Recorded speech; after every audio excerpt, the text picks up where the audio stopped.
City watch news ચેનલમાં આપ સૌ દર્શક મિત્રોનું હાર્દિક સ્વાગત છે। હાલ આપને દર્શન કરાવવા છે ગળદરા ખોડિયાર મંદિરના, અને જે અહીં પડતો જે ધોધ છે તેના, પણ તે પહેલાં આપને દ્રશ્યોમાં આપ પણ જોઈ શકશો કે જે અંધરાધાર વરસાદ વરસ્યો, જેના હિસાબે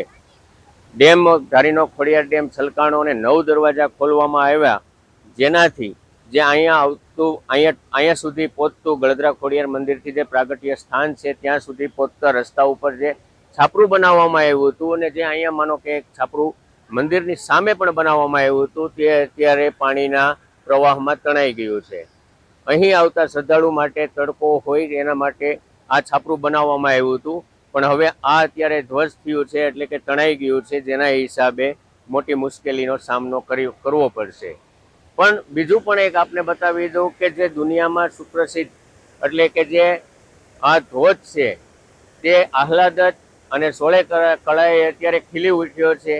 અહીંનું વાતાવરણ એ પણ આપને બતાવીશ કે કેટલો સરસ આ ધોધ પડી રહ્યો છે, કે અહીં હવે લોકોને ડાંગ જે જઈને જે ગીરા ધોધ છે એની કરતાં પણ અત્યારે આ ધોધ છે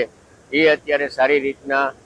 ધોધ પડી રહ્યો છે, અને લોકોની ભીડ પણ આ જોવા માટે ખૂબ માત્રામાં અહીં છે। અને જે 2 દરવાજા અત્યારે હાલ પૂરતા ખોલવામાં આવ્યા છે, એ અડધો ફૂટ 400 ક્યુસેક આ પાણીની આવક છે, એની સામે 400 ક્યુસેકની જાવક કરવામાં આવી છે, જેના હિસાબે અત્યારે ધોધ છે તે આહલાદક દ્રશ્યો ઊભા કરી રહ્યું છે। કેમેરામેન હનીફ નાડ સાથે Tinu Laliya, city watch news ધારી।